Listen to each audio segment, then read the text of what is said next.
In terza categoria, girone di Agrigento, si è arrivati alla settima giornata di andata ed in vetta alla classifica è balzato il Campobello di Licata con 16 punti.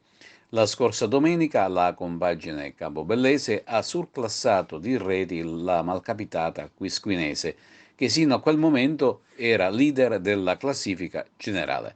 Ad un punto insegue il Virtus Favara, mentre la compagine della montagna scivola al terzo posto con 13 punti, tra l'altro raggiunta dal Vis Ribera e dal Città di Comitini.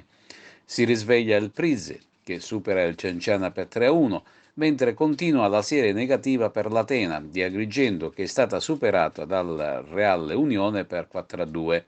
Infine il Prosciacca supera il Santa Elisabetta con il risultato 2-1. Unica gara terminata senza reti è stata Città di Comitini Burgio.